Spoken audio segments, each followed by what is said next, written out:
என்னோட கான்செப்ட் ரொம்ப சிம்பிள் இருக்கு. உங்களுடைய ஷோ கேட்கக்கூடாது, உங்களுடைய ஷோ கேட்கவே கூடாது, உங்களுடைய ஷோ கேட்கறவங்க கூட பேசவே கூடாது. அப்புறம் எதுக்கு உங்களுக்கு மெயில் பண்ணிருக்கேன்னு தானே கேக்குறீங்க? காரணம் இருக்குதுன்னாங்க. ரேடியோ ஸ்டேஷன்ல இன்னைக்கு நான் உங்ககிட்ட பகிர்ந்துக்க போற இந்த வாழ்க்கை பதிவுக்கு சொந்தக்காரங்க திவ்யா என்ற தோழி சென்னையின் ஒரு பிரபலமான கல்லூரியில படிச்சுட்டு இருக்காங்க. என்னோட ஃப்ரெண்ட்ஸ் எல்லாம் உங்க ஷோ பத்தி ஏதாவது சொன்னாங்க அப்படின்னா செம்ம காண்டாகும். ஏண்டி உங்களுக்கு எல்லாம் அறிவு இருக்குதா இல்லையா? நம்ம லைஃப்ல எல்லாத்தையுமே நமக்கு பெஸ்டா சூஸ் பண்ணி கொடுத்துருக்கிறது நம்மளுடைய பேரண்ட்ஸ் தான். அவங்களுக்கு தெரியும் நமக்கு யார ஒரு லைஃப் பார்ட்னரா அமைச்சு கொடுக்கணும் அப்படின்னு சொல்லிட்டு. அதை விட்டு தேவையில்லாம லவ் பண்ணாதீங்க. இந்த லவ்க்கெல்லாம் பிஆர்ஓ வேலை பாக்குறாரு லவ் குரு. முதல்ல அவரே பாத்தியா அரேஞ்ச் மேரேஜ் தான் பண்ணிருக்காரு அப்படின்னு சொல்லிட்டு ரீசெண்டா உங்களுடைய மேரேஜ் பத்தி கூட கிரிட்டிசைஸ் பண்ணி திட்டிட்டு இருந்தவதான் இந்த திவ்யா.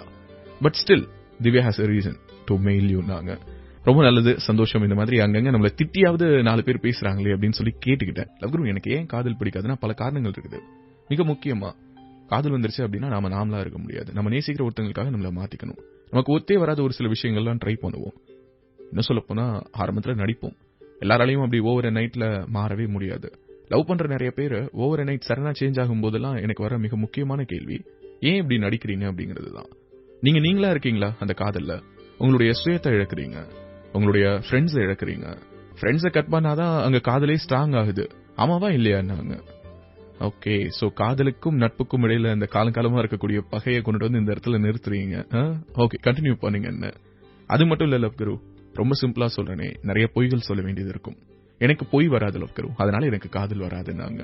சோ அப்படின்னா ஃப்ளூயண்டா பொய் சொல்றவங்க தான் காதலிக்க முடியுமா திவ்யா அப்படின்னு மேபி இருக்கலாம். உங்களுக்கு தானே அந்த எக்ஸ்பீரியன்ஸ் அதிகமா இருக்கும் அப்படின்னு மறுபடியும் என்னையும் கொக்கி போட்டு இழுத்தாங்க. திவ்யாவுக்கு காதல் மேல ஏதோ ஒரு கோபம் இருக்குது. அந்த கோபத்துக்கு பின்னாடி ஒரு நியாயமான காரணம் கூட இருக்கலாம். அது என்னன்னு தெரிஞ்சுக்கணும்னு தான் நான் ஆசைப்பட்டேன். இவளுக்கு காதல்னா பிடிக்காதடி, மௌனம் பேசியதே சூர்யா மாதிரிடி அப்படி இப்படிலாம் என் காது படவே கிண்டல் பண்ணிருக்காங்க.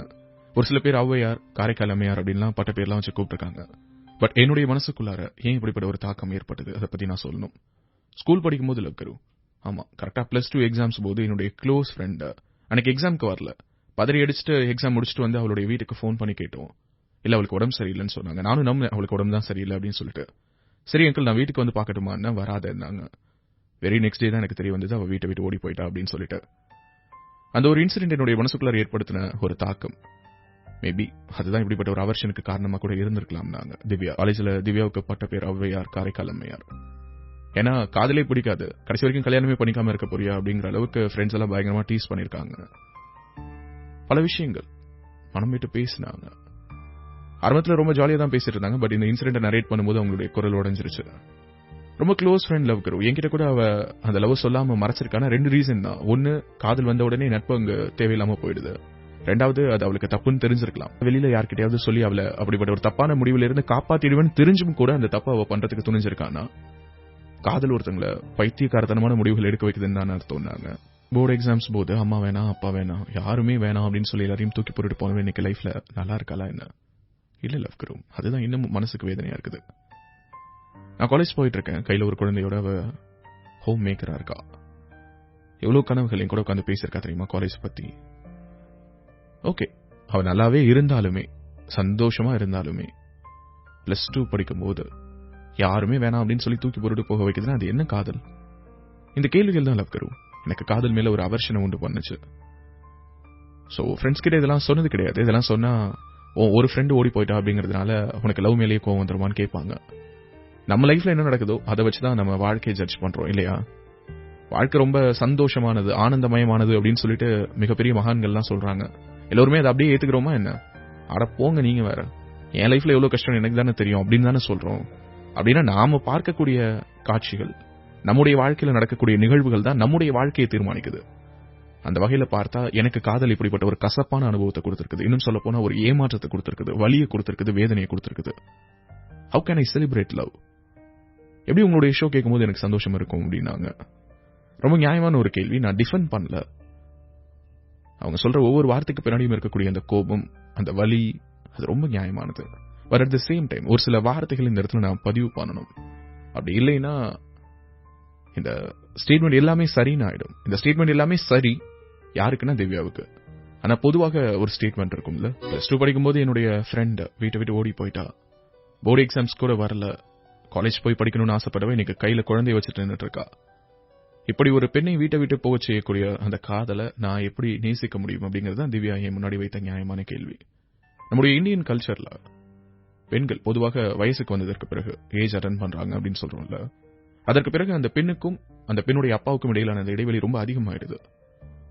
தனியா ஒதுக்கி வச்சிடறோம். ஆனா உண்மையாகவே சொல்லப்போனா ஒரு தந்தை தன்னுடைய மகள் கிட்ட ரொம்ப நெருக்கம் காட்ட வேண்டிய ஒரு பருவம்னா அந்த வயசுதான். ஏன்னா அது வரைக்கும் அந்த பெண்ணுக்கு தெரிந்த ஒரே ஆண் அல்லது அந்த பெண் தன்னை பற்றி முழுமையாக தெரிந்த ஒரே ஆண் என்று தன்னுடைய அப்பாவை மட்டும்தான் நம்புவா. எப்போ அவளுடைய மனசுக்குள்ளார அல்லது உடலுக்குள்ளார பல்வேறு விதமான மாற்றங்கள் நிகழ்ந்து மற்றொரு ஆணை வேறொரு பார்வை கொண்டு பார்க்கிறாளோ, அப்போ அவளுக்கு ஒரு மிக சிறந்த நண்பனாக அந்த அப்பா தான் இருக்க முடியும். ஆனா அப்பதான் நம்ம என்ன சொல்றோம் அப்படின்னா, பொண்ணு வயசுக்கு வந்துட்டா அப்பாவை கொஞ்சம் தள்ளி இருக்க சொல்லுங்க. நாமளே நம்முடைய வீட்டுல எத்தனை தகப்பன்கள் மனசுக்குள்ளார அந்த வேதனையை சுமந்துக்கிட்டு, ஏன்னா அது நம்ம பொண்ணு நம்ம தொட்டு பேச முடியலையே அப்படின்னு சொல்லிட்டு ஒரு புழுக்கத்தோட ஒதுங்குறாங்க தெரியுமா? இதெல்லாத்தையும் பத்தி பேசுறோமா? நம்மளுடைய வீட்டு பசங்க ஸ்கூலுக்கு போறாங்க, டியூஷனுக்கு போறாங்க, ஸ்பெஷல் கிளாஸ் போறாங்க, ஐஐடி என்ட்ரன்ஸ் கோச்சிங் போறாங்க அப்படிங்கறத பெருமையா பேசுறோமே தவிர, அவங்க கூட உட்கார்ந்து நாம பேசுறோமா? என் பையன் கூட என் பொண்ணு கூட உட்கார்ந்து நான் பல விஷயங்கள் பேசுவேன், ஃப்ரெண்ட்லியா பேசுவேன். என் பொண்ணு யாரையாவது சைட் அடிக்கிறாளா அப்படிங்கறத கூட உட்கார்ந்து என் பொண்ணு கூட பேசுற அளவுக்கு நானும் என் பொண்ணு ஃப்ரெண்ட்லின்னு சொல்லக்கூடிய ஒரு சமூக அமைப்பு இந்த சமூகத்தில் இருக்குதா ஒரு தந்தைக்கும் மகளுக்கும்? ஏன் இல்ல? அப்படிலாம் இருந்ததுன்னா ஏன் அந்த பொண்ணு வீட்டை விட்டு போறா? அவருடைய மனசுக்குள்ள ஒரு சின்ன சலனம் வந்து அன்னைக்கு தானா வந்து நேரா அவங்க அப்பா கிட்ட வந்து சொல்லிருப்பா. அப்ப என் மனசுக்குள்ள இப்படிப்பட்ட ஒரு டிஸ்டர்பன்ஸ் வருது, என்ன பண்றது அப்படின்னு. அப்போதைக்கு அந்த தந்தை ஒரு தோழனாக நின்று ஆலோசனை சொல்லியிருப்பாரு. அப்படிப்பட்ட குடும்ப அமைப்புகளை ஏன் நம்ம இழந்துட்டு இருக்கோம்? இந்த கேள்வியை முன்வைக்கணும்னு நினைக்கிறேன். இந்த கேள்வி எல்லாமே திவ்யா கேட்ட கேள்விக்கான பதில் கிடையாது.